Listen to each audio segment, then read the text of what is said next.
Hello everyone, यहाँलाई welcome गर्न चाहन्छु। आज यस भिडियोमा हामी जियोपोलिटिक्स यानि कि भू राजनीतिको बारेमा कुरा गर्नेछौँ।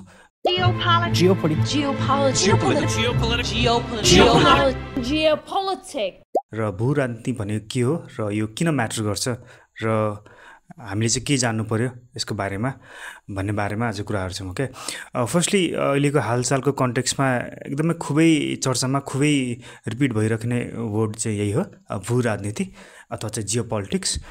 र यसको बारेमा हामी कुरा गर्नुभन्दा अगाडि चाहिँ केही कुरा चाहिँ फर्स्टमा क्लियरिफाई हुनु आवश्यक पर्दछ। हामीले नक्सामा देशहरू छुट्टा छुट्टै देख्छौँ। हरेक देशको आफ्नै भाषा, संस्कृति र परम्परा हुन्छ, तर त्यसको बावजुद पनि हामी सबै आपसमा अप्रत्यक्ष रूपमा जडित छौँ, इन्टरकनेक्टेड छौँ। एक्जाम्पलको लागि, जब रुस र युक्रेन बीच युद्ध हुन्छ, त्यसको प्रभाव सिधै युरोपमा ऊर्जा सङ्कटको रूपमा देखिन्छ, विशेष गरी जर्मन, इटाली र पूर्वी युरोपको देशहरूमा। उस्तै गरी खाद्य सुरक्षाको सङ्कट भने मध्य पूर्वी, उत्तर अफ्रिकी र दक्षिण एसियामा प्रकट भएको देख्न सकिन्छ। एक्जाम्पलको लागि इजिप्ट, लेबनान, टर्की, बङ्गलादेश र विभिन्न अफ्रिकी मुलुकहरूमा देख्न सकिन्छ। त्यसो भए आखिर जियोपोलिटिक्स भनेको के हो त? यो प्रश्नको सरल जवाफ यस्तो दिन सकिन्छ। जियोपोलिटिक्स, जसलाई हामी भू राजनीति भन्छौँ, भू राजनीति भन्नाले भूगोल अर्थात् जियोग्राफी र पोलिटिक्स कसरी एकअर्कासँग जोडिन्छ भन्ने कुराको अध्ययन हो।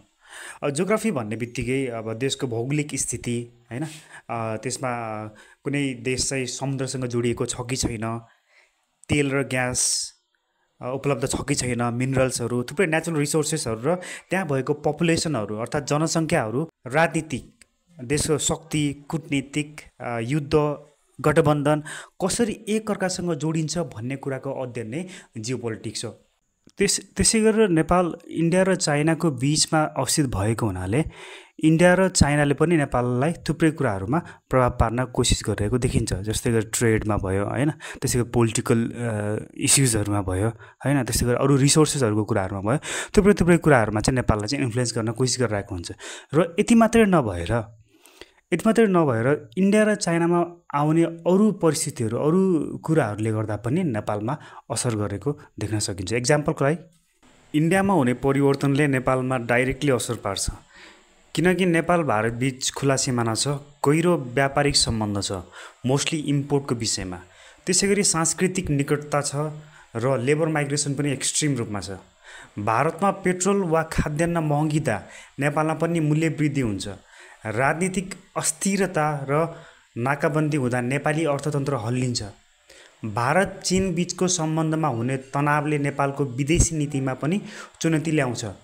छोटकरीमा भन्नुपर्दा भारतमा जे हुन्छ त्यसको छाया नेपालमा छिट्टै पर्दछ। त्यसै गरी चीनमा हुने परिवर्तनले पनि नेपालमा गहिरो असर पार्दछ, तर भारतभन्दा केही फरक ढङ्गले। नेपाल र चीन बीचको सम्बन्ध मुख्यतः भू राजनीति, व्यापार, पूर्वाधार र रणनीतिमा केन्द्रित छ। चीनको BRI अर्थात् बेल्ट एन्ड रोड इनिसिएटिभ्स जस्ता परियोजनाले नेपालमा लगानी, सडक, रेलमार्ग र हाइड्रो पावर विकासमा ठुलो प्रभाव पार्छ।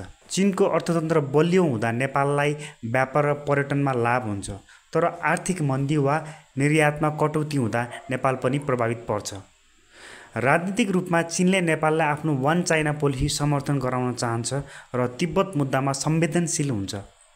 सुरक्षा दृष्टिले पनि चीन भारत तनाव बढ्दा नेपाललाई सन्तुलन मिलाउन गाह्रो हुन्छ। सर्टमा भन्नुपर्दा चीन र भारतसँगको भू राजनीतिक कदमहरूले नेपालको विकास, नीति र विदेशी सम्बन्धमा प्रत्यक्ष असर पार्दछ। अब नेपालमा समुद्र छैन, समुद्र नहुने बित्तिकै नेपाल चाहिँ अरू देशसँग डिपेन्ड हुनुपर्छ।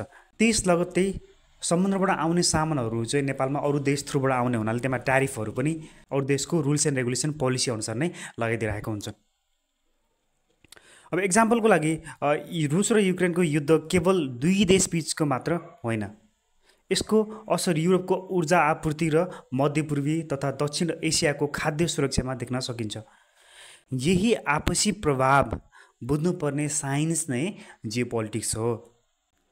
अब यसलाई कसरी पनि बुझौँ भन्दा, सरल भाषामा एकदम सिम्पल टर्मिनोलोजीमा कसरी पनि बुझौँ भन्दा चाहिँ, म्यापमा कुनै पनि देशको लोकेसन कहाँ छ र त्यो लोकेसनमा भएको देशले कसरी बिहेभ गर्छ अरू देशसँग भन्ने कुराको स्टडी नै जियो पोलिटिक्स हो।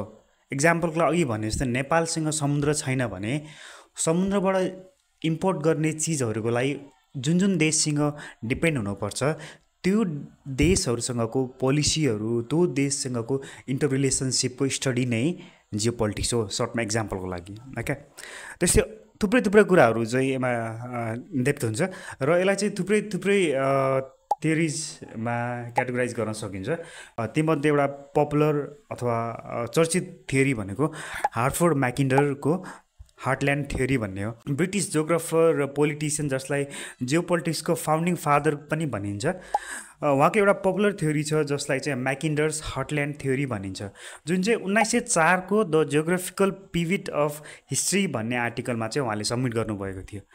यस सिद्धान्तले के भन्छ भने जुन जुन देशहरूले इस्टर्न युरोप, पूर्वी युरोपलाई चाहिँ नियन्त्रण गर्न सक्छ त्यो देशहरूले हार्टल्यान्ड अर्थात् युरेसियाको विशाल भूभागलाई नियन्त्रण गर्न सक्छ र अनि जसले यो हार्टल्यान्डलाई नियन्त्रण गर्छ उसले नै संसारको प्रमुख शक्ति नियन्त्रण गर्न सक्छ भन्ने कुरा नै उक्त आर्टिकलमा सबमिट भएको देखिन्छ। उहाँको अनुसार जुन देशले ठुलो ठुलो ल्यान्ड पोर्सनहरू कन्ट्रोल गर्न सक्छ त्यो कन्ट्री नै, त्यो राष्ट्र नै शक्तिशाली राष्ट्र बन्न सफल हुन्छ। म्याकिन्डरले सोच्नु भएको थियो कि समुद्र होइन बरु स्थलमार्ग, रोडवेजहरू र युरेसियाको बीचको भाग जसमा चाहिँ Russia, central Asia, eastern Europe नै विश्व राजनीति र शक्ति सन्तुलन केन्द्र हुनेछ। तर पछि अन्य विद्वानहरूले यो विचारलाई चुनौती दिएका थिए भने कसैले भने समुद्री मार्ग, नेभल पावर बिना शक्ति सम्भव छैन भनेर आफ्नो धारणाहरू राख्नुभएको थियो भने कसैले प्रविधि र हवाई शक्ति, एयर पावरले नै हार्टल्यान्ड थियोरी पुरानो बनाइदिएको देख्न सकिन्छ। र यति भन्दै यो टपिक यहीँ एन्ड गर्न चाहन्छु। र अझै पनि हजुरहरू यो भिडियोमै स्टिक हुनुहुन्छ, यो भिडियो अझै पनि हेर्दै हुनुहुन्छ भने म हजुरहरूलाई एउटा चिज रिक्वेस्ट गर्न चाहन्छु। र यस्तो टाइपको भिडियो होइन जुन मैले ओभर सिम्प्लिफाई र सिम्पली भन्न कोसिस गरेर आएको जस्तो लाग्छ मलाई चाहिँ होइन। यस्तो भिडियोहरू कस्तो लाग्छ हजुरलाई? मैले अपकमिङ डेजमा यस्तैमा कन्टिन्यू गरौँ अथवा थोरै चेन्जहरू चाहनुहुन्छ भने do let me know in the comment होइन। त्यसै गरेर कुनै टपिकमा भिडियो हेर्न चाहनुहुन्छ भने त्यो पनि मेन्सन गरिदिनु होला। Thank you.